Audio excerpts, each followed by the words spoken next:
तो हाँ, तो मेरे प्यारे दोस्तों, कैसे हो आप लोग और कैसी चल रही है आपकी स्टडी। तो जैसा कि मैंने आपसे वादा किया था कि मैं क्लास 10th में आपके 95% दिलाकर ही रहूंगा, तो इसी बीच में एक वीडियो लेकर आ चुका हूँ क्लास 10th मैथ की, जो कि बहुत सारे लड़कों की डिमांडिंग वीडियो होने वाली थी कि मैथ के इंपॉर्टेंट क्वेश्चन सॉल्व कराइए सर। तो मैं यहाँ पर देख सकते हैं मैथ के 6 सबसे ज्यादा इंपॉर्टेंट क्वेश्चन सॉल्व कराने वाला हूँ, जो कि बोर्ड एग्जाम में मेरे भाई पिछले 10 सालों से रिपीट हो रहे हैं। उन क्वेश्चन को लेकर आ चुका हूँ और इन क्वेश्चन को तैयार कर लोगे तो 100% बोल सकता हूं कि इन क्वेश्चन को आप बोर्ड एग्जाम में देखोगे ही देखोगे, क्योंकि ये बोर्ड एग्जाम में हर साल पिछले 10 साल से ये रिपीट कर रहे हैं क्वेश्चन, और काफी आसान क्वेश्चन है। केवल आप देखते देखते इनको सॉल्व कर ले जाओगे अच्छे से। देखिए सबसे पहले यहाँ पर देखिए पहला क्वेश्चन दिया हुआ है, क्या कर रहा है, कह रहा है कि HCF दिया है, इसका ये 2 संख्याएं दी गई है, इसका HCF दिया है और ये LCM यहाँ पर ज्ञात करना है इस संख्या का, ठीक है ना, ज्ञात करना है LCM। देखिए संख्या सेम है, इसी का HCF भी दिया है और इसी का LCM भी ज्ञात करना है। तो देखिए आपने एक फॉर्मूला पढ़ा होगा,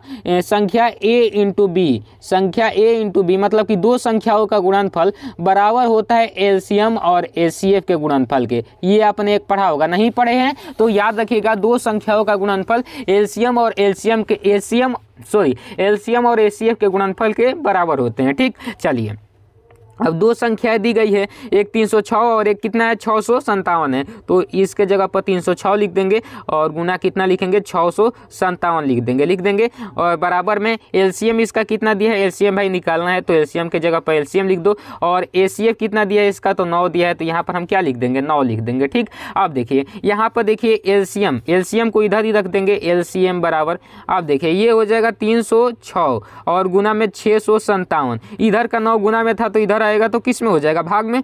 अब कटाइए, 9 से कट रहा है कि नहीं, तो देखिए 9 दूनी 18 9 3 27 और फिर 9 चौके 36 कट जाएगा, 9 तियां 27 हो जाएगा, 3 बचेगा तो ये 36 हो जाएगा, 9 चौके 36 हो जाएगा। तो LCM बराबर कितना निकल के आ गया, LCM बराबर देखिए 34, 657 में 34 से गुना कीजिए। देखिए गुना करने से घबराइएगा मत, क्योंकि बोर्ड एग्जाम में बैठोगे ना तो आपको यही छोटी छोटी चीज़ें अगर आप अभी तक करोगे तो आपको वहाँ पर दिक्कत नहीं होगा। तो देखिए क्या करेंगे, 4 से लगाएंगे तो 4 7 28 का 8 हासिल 2, 4 5 20 2 22 के 2 हासिल यहाँ पर 2 और 4 6 24 2 26।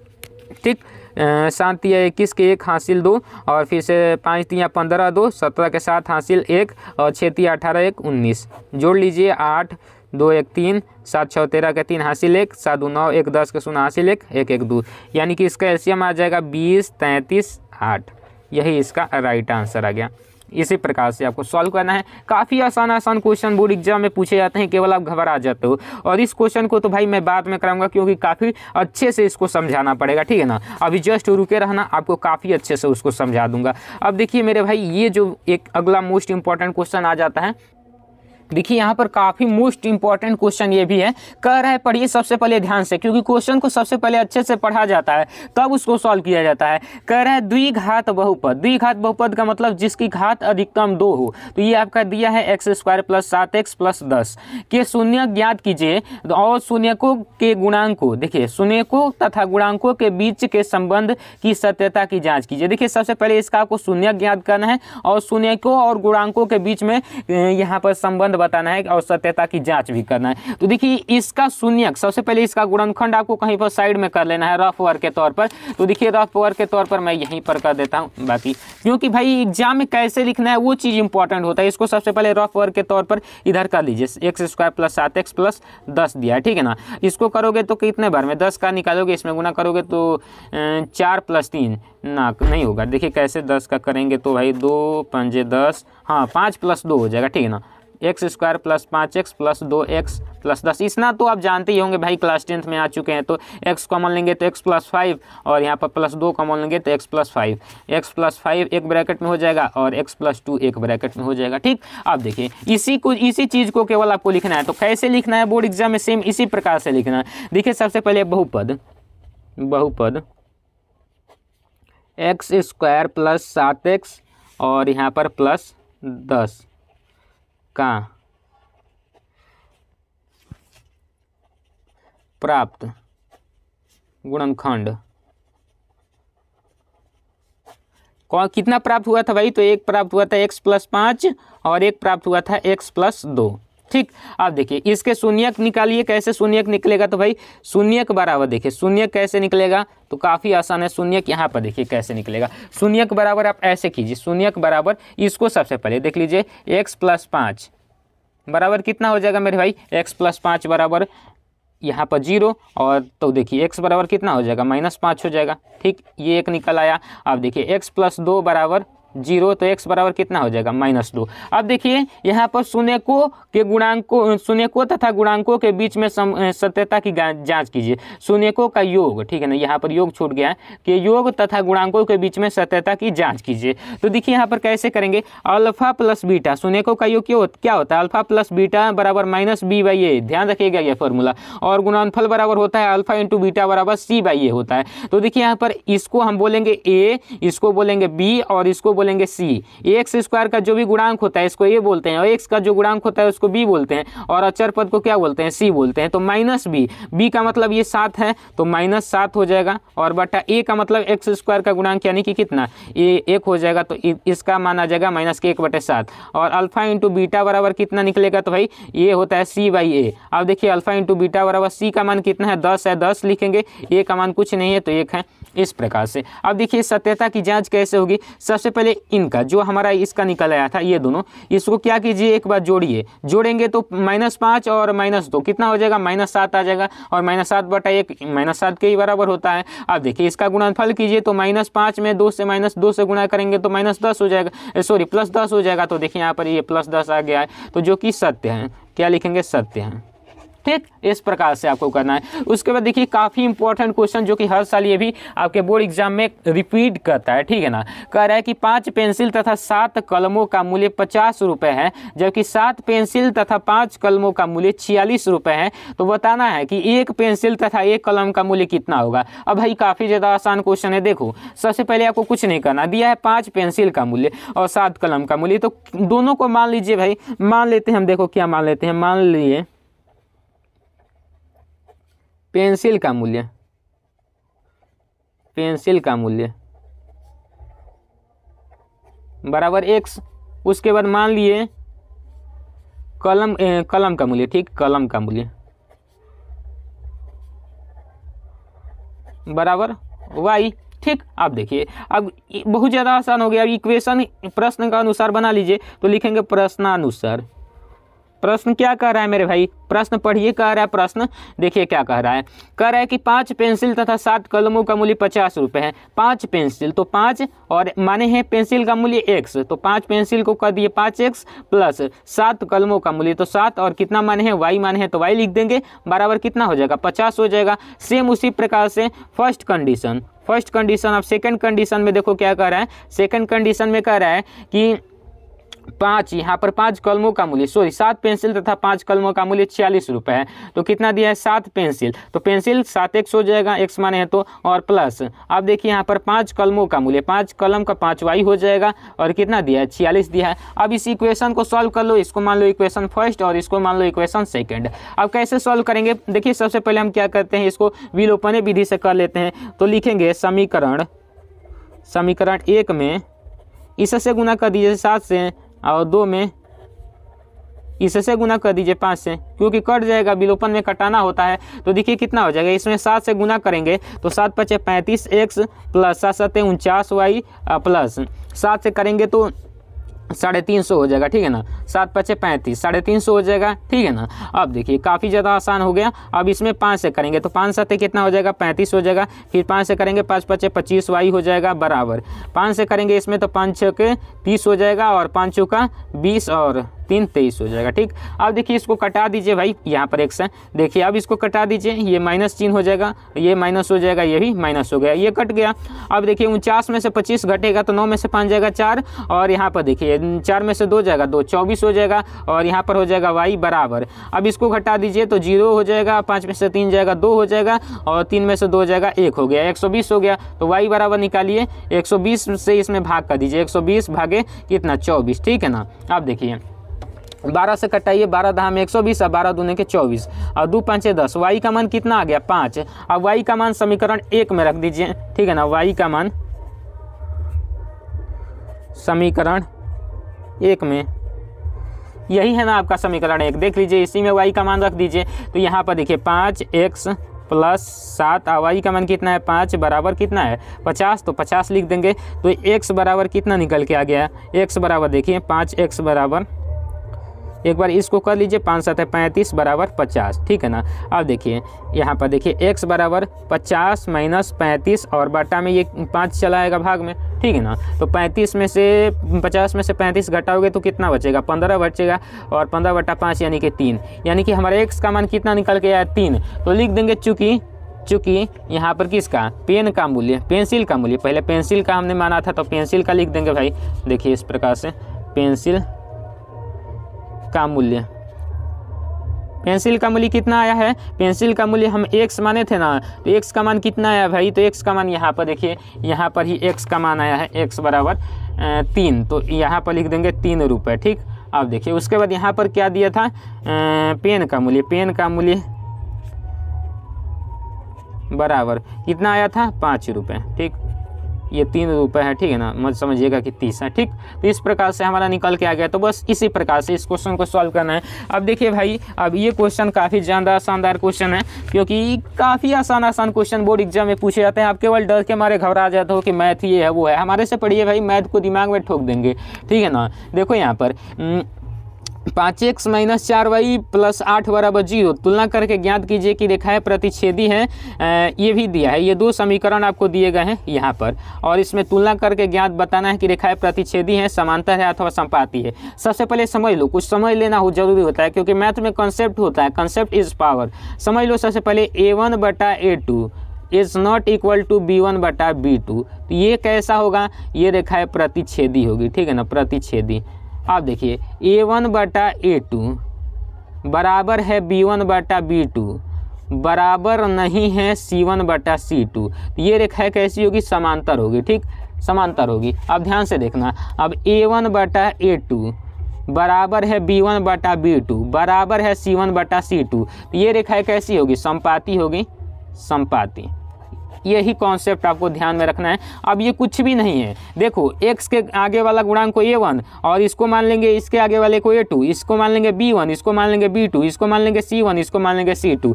बस तो निकल गया समीकरण 1 में। देखिए यहाँ पर a1 बराबर कितना है, a1 बराबर 5 है, तो 5 लिखेंगे, x के गुणांक को लिखेंगे। b1 बराबर कितना है, देखिए b1 ये हो जाएगा, तो b1 क्या हो जाएगा, -4 हो जाएगा। माइनस सहित लिखते हैं क्योंकि इसके आगे प्लस छुपा है, और ये माइनस सहित लिखते हैं क्योंकि माइनस को हम लिखा जाता है, छुपाया नहीं जाता है। अब देखिए c1 बराबर कितना है, ये 8 है, तो 8 लिख देंगे, c1 अचर पद है। अब देखिए a2 बराबर कितना है, 7 है, तो 7 लिख देंगे। b2 बराबर कितना है भाई, तो 6 है, तो 6 लिख देंगे। c2 बराबर कितना है, -9 है। अब इसमें रखिए भाई, रखिए a1 बटा a2 यानी कि 5 बटा 7 बराबर b1 बटा b2 यानी कि -4 बटा 6 बराबर c1 बटा c2 यानी कि 8 बटा -9, ठीक। अब कटाइए भाई, देखिए ध्यान से कट रहा है कि नहीं कट रहा है। देखो यहाँ पर 2 दूना का 4, 2 3 6। अब देखिए इसको, देखिए 2 चौका 8, ना ये तो नहीं कटेगा भाई, ये 8 ही रहेगा, ठीक है ना, 8 ही रहेगा। देखो अब ये तो नहीं कटेगा। अब देखिए क्या आ रहा है, ये भी बराबर नहीं है, नहीं ये भी बराबर है, तीनों एक दूसरे के बराबर नहीं है। तीनों जब एक दूसरे के बराबर नहीं रहेंगे तो भाई यही वाला ऑप्शन फॉलो करेगा, प्रतिच्छेदी हो जाएगी। रेखाएं कैसी हो जाएगी, प्रतिच्छेदी हो जाएगी। तो रेखाएं प्रतिच्छेदी, देखिए यहाँ पर हमने 2 ही लिखा है, तो ये मत समझिएगा कि केवल 2 ही बराबर नहीं रहेंगे ना, तीनों इसमें बराबर नहीं होते हैं। तीनों बराबर नहीं रहेंगे तभी प्रतिच्छेदी होगा, क्योंकि अगर यहाँ पर बराबर हो जाता तो सेम यही फॉलो कर लेता। इसमें तीनों बराबर नहीं होते हैं, तो उतना भी लिख दिया जाता है, इतना भी तभी भी चलता है, लेकिन इसमें तीनों बराबर नहीं है, तो रेखाएं प्रतिच्छेदी होगी, ठीक। देख लीजिए, यही आपका आंसर आ गया। अब देखिए काफ़ी ज़्यादा जानदार शानदार क्वेश्चन ये भी है भाई। इस क्वेश्चन की तो वेरी इंपॉर्टेंट चिन्ह लगा लीजिए। देखिए क्या कह रहा है, 3x/2 माइनस 5y/3 बराबर -2 और x/3 प्लस y/2 बराबर 13/6 यानी कि 13/6। अब बबुआ ये इतना आसान सवाल है ना कि केवल 2-4 के लड़का बना लेगा। हाँ समझ लीजिए कैसे। देखो भाई, अब देखो 3x माइनस 5y बटा 2 और यहाँ पर 3 दिया है, तो इसका क्या कर देंगे, इसका एलसीएम ले लेंगे। 2 3 का एलसीएम कितना हो जाएगा, 6 हो जाएगा। अब देखो 6 हो जाएगा तो यहाँ पर देखो ये 3 बार में जाएगा इससे, तो इसमें 3 से गुना करेंगे तो ये 9x हो जाएगा। अब देखो अब इसे कितने बार में जाएगा, 2 बार में, तो इसमें 2 से गुना करेंगे तो कितना हो जाएगा, 10y हो जाएगा। बराबर में कितना दिया है हमारे भाई, -2 दिया है। अब देखो 9x माइनस 10y बराबर कितना हो जाएगा, 6 दूनी, इसको यहाँ पर ये भागा में तो इधर जाएगा तो गुना में, तो -12। ये कोई इक्वेशन बन गया।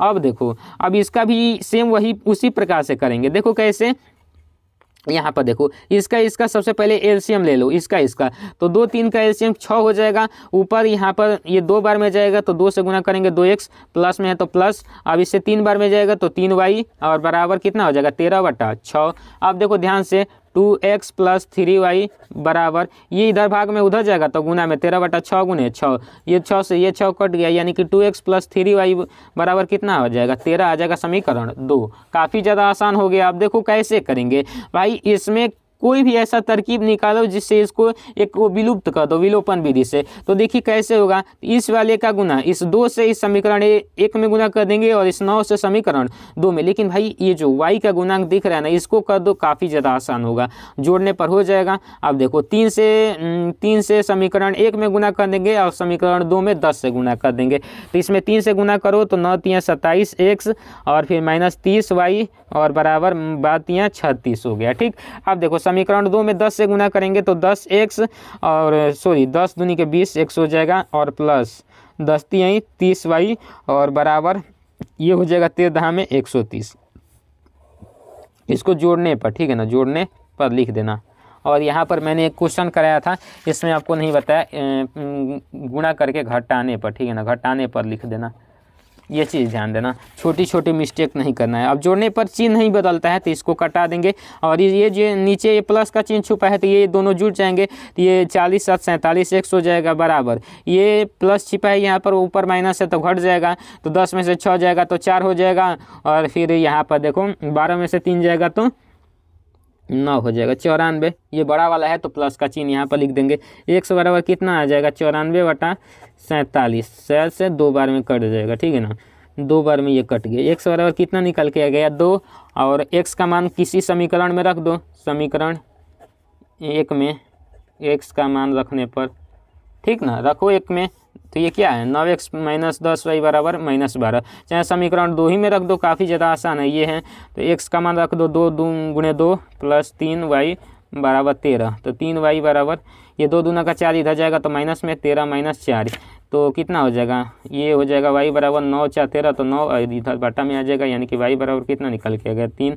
तो x बराबर 2 y बराबर 3 आंसर आ जाएगा। अब देखो काफ़ी ज़्यादा जानदार शानदार क्वेश्चन अब लेकर आ चुका हूँ, क्योंकि भाई ये क्वेश्चन का डिमांड आप लोग कर रहे थे। देखिए भाई यहाँ पर इस क्वेश्चन का डिमांड आप लोग कर रहे थे, हम नहीं कर रहे थे, आप ही लोग कह रहे थे कि हाँ इसको लास्ट में ही बताया जाए, ठीक है ना। तो लास्ट में अभी लेकर आ चुका हूँ। और ये क्वेश्चन हर साल ही पूछा जाता है, कोई मतलब ज़्यादा उतना बड़ा सवाल नहीं है, लेकिन हाँ हर साल पूछा जाता है।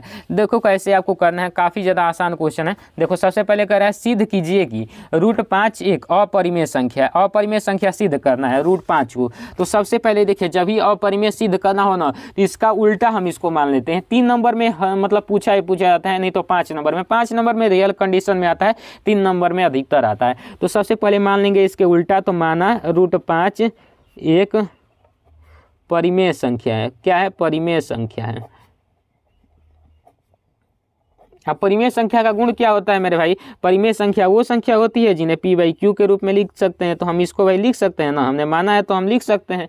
तो देखिए p/q बराबर अंडर रूट में कितना, 5 हो जाएगा। अब देखिए ध्यान से देखिएगा, अब यहाँ पर करना क्या है, देखो यहाँ पर सबसे पहले लिखेंगे कि जहाँ p और q, जहाँ p/q sorry q is not equal to 0 और p और q सअभाज्य संख्या है,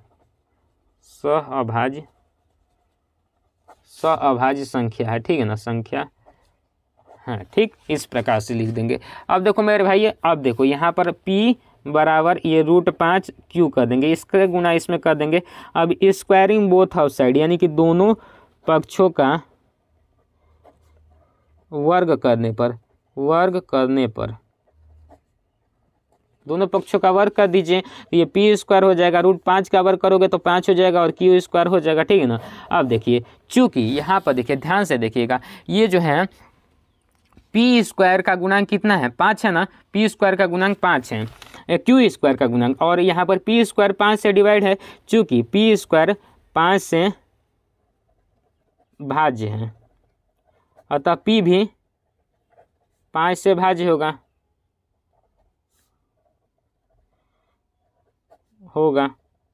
अब देखिए यहाँ पर क्या करेंगे, अब सिर्फ क्या करना है, देखिए यहाँ पर केवल देखिए यहाँ पर पी स्क्वायर से 5 कट रहा है, यहाँ पर देख लीजिए, अब इससे भी फिर ये कट जाएगा, इसका भी गुणनखंड करेंगे तो पी स्क्वायर बटा ये 5 बराबर क्यू स्क्वायर, चूँकि क्यू स्क्वायर भी 5 से विभाज्य होगा तो क्यू भी 5 से भाज्य होगा, लिख दीजिएगा। अतः हमने माना था कि ये दोनों के सहभाज्य संख्या है, जो कि इसका गुणनखंड केवल 1 होगा, लेकिन यहाँ तो इसके विपरीत आ रहा है, इसका गुणनखंड तो दोनों का 5 आ रहा है। अतः लिख देंगे यहाँ पर कि चूंकि हमने माना था कि ये सहभाज्य संख्या है, इसका गुणनखंड 1 होना चाहिए, मगर यहाँ पर तो विपरीत आ रहा है, तो अतः √5 एक अपरिमेय संख्या है, ठीक है ना, अपरिमेय संख्या है।